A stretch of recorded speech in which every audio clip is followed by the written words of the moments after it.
Hi, welcome to Pratnika Maths. 10th class Maths ma 14th chapter probability. Exercise 14.1 లో 22nd problem దాకా last వీడియోలో discuss చేసాం కదా. 23rd problem నుంచి ఈ వీడియోలో చూద్దాం. క్వశ్చన్ చూడండి ఏమి ఇచ్చారు. A game consists of tossing a 1 rupee coin 3 times and noting its outcome each time. Hanif wins if all the tossers gives the same result, that is 3 heads or 3 tails, and lose otherwise. Calculate the probability that Hanif will lose the game. Question అర్థమైందా? ఒక 1 rupee coin ని 3 times toss చేశారు. హనీఫ్ అనే person game win అవుతారు ఎప్పుడు 3 times heads కానీ లేదా 3 times tiles కానీ పడితే, లేకపోతే గేమ్ ని లూజ్ అవుతాడు. దానికి ప్రాబబిలిటీ కనుక్కోమన్నారు. ఇక్కడ చూడండి ఏం రాస్తాం. Number of all possible outcomes when a coin is tossed 3 times is. ఒక కాయిన్ ని టాస్ చేసామనుకో అవుట్కమ్స్ ఏమేమి ఉంటాయి? Head tile. అంటే ఎన్ని ఇవి 2 కదా. సో ఎన్ని టైమ్స్ టాస్ చేశారు? 3 టైమ్స్ కదా. 2 into 2 into 2. So N of S ఏమవుతుంది? 8. హనీఫ్ అనే పర్సన్ ఎప్పుడు విన్ అవుతాడు గేమ్? 3 హెడ్స్ కానీ 3 టైల్స్ కానీ పడినప్పుడు అన్నారు కదా. Hanif will win the game when 3 heads are 3 tail will come. అవునా? Let E be the event that Hanif will win.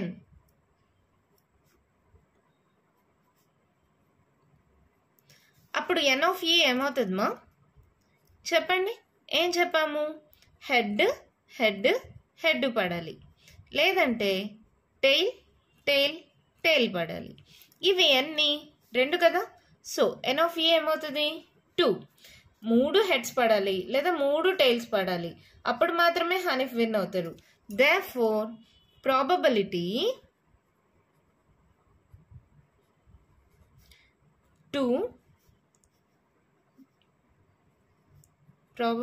for Hanif to win the game.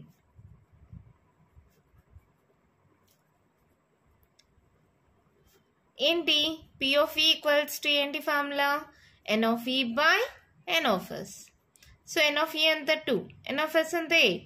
So ఏమవుతుంది? 2 1s 2 4s 1/4. కానీ వాళ్ళు ఏమడిగారు? Calculate the probability that Haneef will lose the game అన్నారు. Therefore probability that Haneef will lose the game is ఏంటిమా? ఇది win the game P of E అయితే lose the game కి ఏమవుతుంది? P of E dash. అవునా? P of E డాష్ కి formula ఏంటి? 1 minus P of E. So 1 minus P of E ఎంత? 1/4. LCM తీసుకోండి మా. సో క్రాస్ మల్టిప్లై అవుతుంది. 4 1s 4, 4 minus 1 3/4. Hanif to lose the game probability ఎంత? 3/4. అంతే, ప్రాబ్లం అయిపోయింది. చాలా అంటే చాలా సింపుల్ మా. మళ్ళీ చెప్తాను, కేర్ఫుల్గా వినండి. ఒక 1 రూపీ కాయిన్ని 3 టైమ్స్ టాస్ చేశారు. ఒకసారి టాస్ చేస్తే మనకు వచ్చే అవుట్కమ్స్ ఏంటి? Head tile. ఎన్ని అవుట్కమ్స్ మా? 2 అవుట్కమ్స్ కదా. ఎన్నిసార్లు టాస్ చేశారు? 3 టైమ్స్ కదా. So 2 into 2 into 2. So number of all possible outcomes ఏమవుతాయి? 8 అవుతాయి. హనీఫ్ విన్ అవ్వాలంటే 3 హెడ్స్ కానీ 3 టైల్స్ కానీ పడాలి. సో ఎన్ ఆఫ్ ఈ ఏమవుతుంది? 2. ప్రాబబిలిటీ టు విన్ హనీఫ్ ఎంత?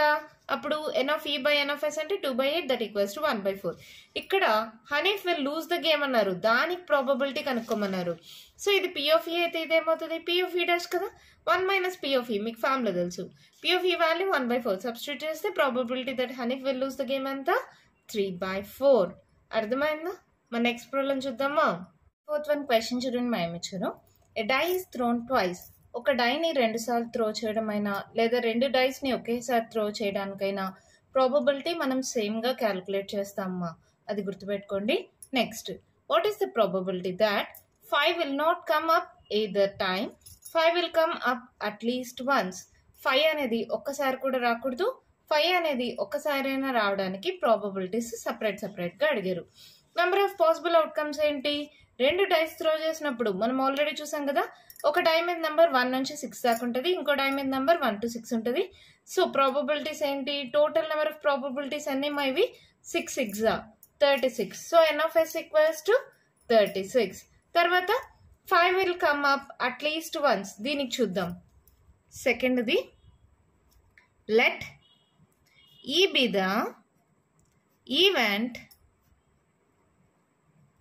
that 5 will come up at least once. at least once అంటే ఒకసారి లేదా ఒకసారి కంటే ఎక్కువ. ఏమేమి ఉన్నాయి చూడండి. ఫస్ట్ దాంట్లో 1,5, సెకండ్ దాంట్లో 2,5, థర్డ్ దాంట్లో 3,5, ఫోర్త్ దాంట్లో 4,5. దీంట్లో అన్నిట్లో 5 ఉంది కదా, అన్నీ రాసుకోండి. 5,1, 5,2, 5,3, 5,4, 5,5, 5,6, తర్వాత దీంట్లో 6,5. ఒకటి చూడండి, 5 will come up at least once. at least once అంటే ఒక్కసారైనా, ఒకసారి లేదా ఒకసారి కంటే ఎక్కువ, 2 సార్లు వచ్చినా కూడా తీసుకుంటాం. సో దీన్ని బట్టి n of e ఎంత అవుతుంది? ఎన్ని ఉన్నాయి చూడండి. 1, 2, 3, 4, 5, 6, 7, 8, 9, 10, 11. n of e equals to 11. Therefore, probability that 5 will come at least once is equals to P of E, that equals to N of E by N of S. N of E anta 11, N of S anta 36. 11 by 36 is the probability. అర్థమైందమ్మా? ఇక్కడ ఒక die మీద 1 నుంచి 6 దాకా ఉంటాయి numbers, ఇంకో die మీద 1 నుంచి 6 దాకా ఉంటాయి నంబర్స్. సో ప్రాబబిలిటీస్ అన్ని ఏమొస్తాయి? 1, 1, 1, 2, 1, 3, 1, 4, 1, 5 అలా టోటల్గా 6 దాకా. ఎన్ని ఉంటాయి టోటల్ నెంబర్ ఆఫ్ పాసిబిలిటీస్ అంటే? ఇదొక 6, ఇదొక 6, 6 6 36 పాసిబిలిటీస్ ఉంటాయి. ఇక్కడ ఏమన్నారు? 5 will come at least once. ఒక్కసారైనా 5 రావాలి, ఒకసారి కంటే ఎక్కువ కూడా రావచ్చు. 5,5 కూడా తీసుకుంటాం. సో అలా ఏవేవి ఉన్నాయో రాసుకుంటాం. ఎన్ని ఉన్నాయి ఇవి? టోటల్గా 11 ఉన్నాయి. సో ఎన్ ఆఫ్ ఈ ఏమవుతుంది? 11 కదా. సో ప్రాబబిలిటీ ఏమవుతుంది? ఎన్ of E by N of yes కదా, 11 by 36. మళ్ళీ ఫస్ట్ దానికి రండి. Probability that 5 will not come either time. ఒక్కసారి కూడా 5 రాదు అంటే దీనికి ఆపోజిటే కదా, అంటే P of E dash that equals to 1 minus P of E అనొచ్చా? సో ఏమవుతుంది ఇది? 1 minus 11 by 36. 36 LCM తీసుకుంటే 36 1s 36. 36లో 11 మైనస్ చేయండి. 6లో 1 పోతే 5, 3లో 1 పోతే 2. 25 by 36. This is the probability. అంతే, ప్రాబ్లం అయిపోయింది. చాలా సింపుల్ మా. టోటల్గా వచ్చే పాసిబిలిటీస్ రాసుకున్నాం. దాంట్లో 5 ఒక్కసారైనా రావడం 1 5 2 5 3 5 4 5 5 1 5 2 5 3 5 4 5 5 5 6 6 5. ఎన్ని ఉన్నాయి? 11 కదా. సో ప్రాబబిలిటీ ఏమవుతుంది? 11 by 36. ఒక్కసారి కూడా రాకూడదు అంటే దీనికి ఆపోజిటే కదా. సో ప్రాబబిలిటీ ఏమవుతుంది? P of E dash that equals to 1 minus P of E చేస్తే ఆన్సర్ వచ్చేసింది. ఓకేనా? మరి లాస్ట్ అండ్ ఫైనల్ ప్రాబ్లమ్ అదేంటో చూద్దామా? ఫస్ట్ వన్ క్వశ్చన్ చూడండి మేము ఇచ్చారు. Which of the following arguments are correct and which are not correct, give reason for your answer. ఏది కరెక్ట్ ఏది రాంగ్, ఒకవేళ కరెక్ట్ అయితే ఎందుకు లేకపోతే రాంగ్ అయితే ఎందుకు అనే దానికి రీజన్ ఇవ్వమన్నారు. దాంట్లో ఫస్ట్ వన్ చూడండి. If 2 coins are tossed simultaneously, there are 3 possible outcomes. 2 heads, 2 tails or 1 of each. Correct అమ్మా.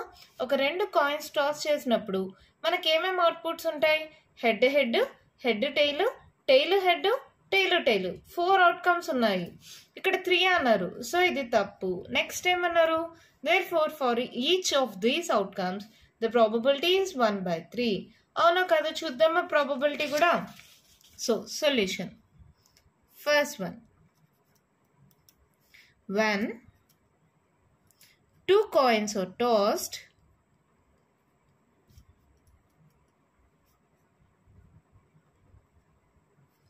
number of all possible outcomes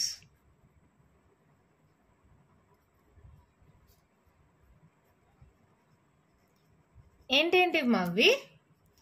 head head, tail tail, లేదంటే హెడ్ టెయిల్, లేదంటే tail head. So that equals to n of s, that equals to 4. ఎన్ని ఉన్నాయి? 1 2 3 4 కదా. 2 coins toss చేసినప్పుడు ఎన్ని outcomes ఉంటాయి? 4 outcomes ఉంటాయి. So first statement is wrong. తర్వాత ఏమన్నారు? therefore for each of these outcomes the probability is 1/3 అంట. ఇది తప్పో కాదో చూద్దామా? Let E be the event అనుకుందామా? Let E one be the event of getting head on both the coins.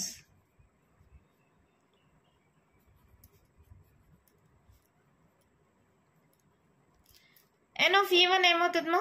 Head head, రెండిటి పైన హెడ్ రావడానికి ఎన్ని పాసిబిలిటీస్ ఉన్నాయి? ఒకటే కదా. So probability p of e1 ఏమవుతుంది?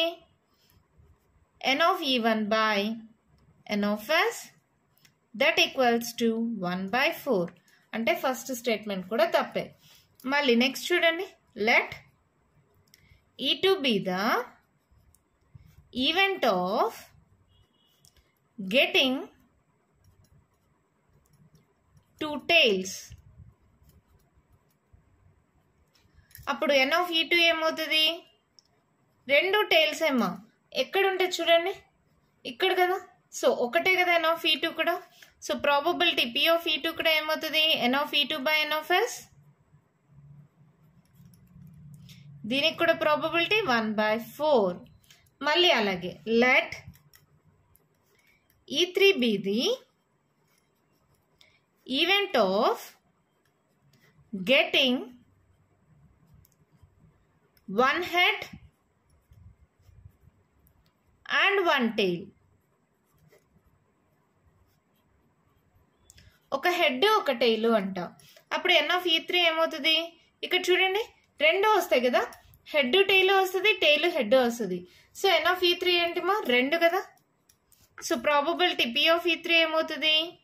n of E3 by n of s, that equals to 2/4, that equals to 1/2. అంటే వాళ్ళు చెప్పింది అన్ని రాంగే కదా. 1/3 అన్నారు, మనకు అసలు 1/3 రాలేదు. therefore the argument is not correct. Not correct అని రాయండి, లేదంటే ఈజ్ ఇన్కరెక్ట్ అని రాయండి.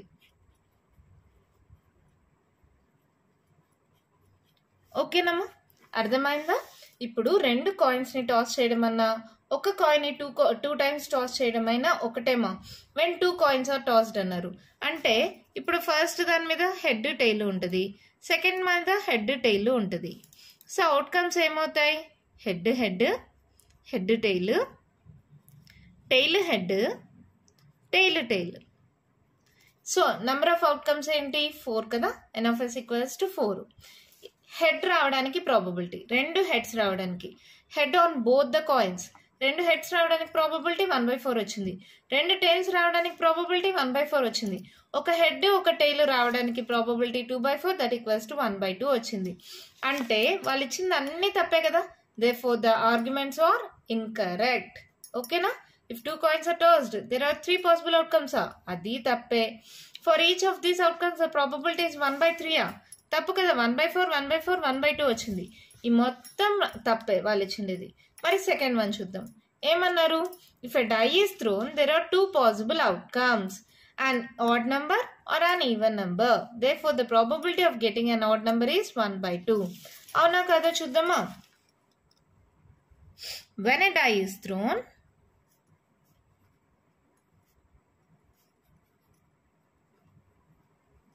number of all possible outcomes. ఏంటంటే మా నంబర్స్ ఎక్కడి నుంచి ఎక్కడి దాకా ఉంటాయి? 1 2 3 4 5 6. అంటే n of s equals to ఏంటి? 6 కదా. తర్వాత ఏమన్నారు? ఇక్కడ 2 possible outcomes, an odd number or an even number.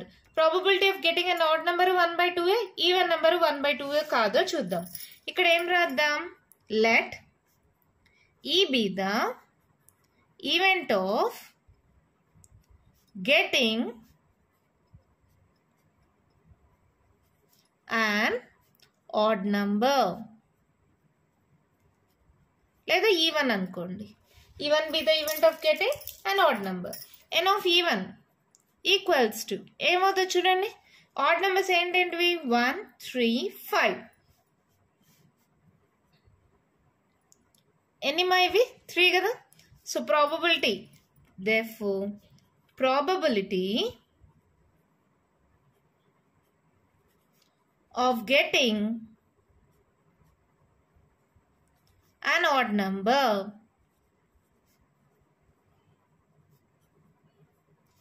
P of even equals to n of even by n of s, that equals to 3 by 6, that equals to 3 ones 3 twos 1 by 2. అలాగే let E2 be the event of getting an even number.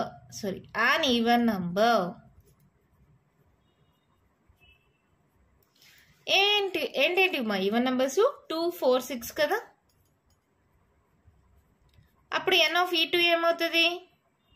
ఇది కూడా 3 కదా. 1, 2, 3 అవునా. therefore probability of getting an even number P of E2 is equals to n of E2 by n of s, that equals to 3 by 6, that equals to 1 by 2. చూడండి, దీనికి half వచ్చిందా? అంటే ఏం చెప్పొచ్చు? The two events are equally likely. Therefore, the two events are equally likely.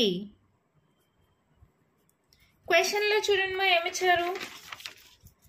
therefore the probability of getting an odd number is 1 by 2 అంట. 1 by 2 వచ్చిందా? ఇక్కడ చూడండి, ఆడ్ నెంబర్ కి 1 by 2, ఈవెన్ నెంబర్ కి 1 by 2. the two events are equally likely అన్నాము. therefore the given statement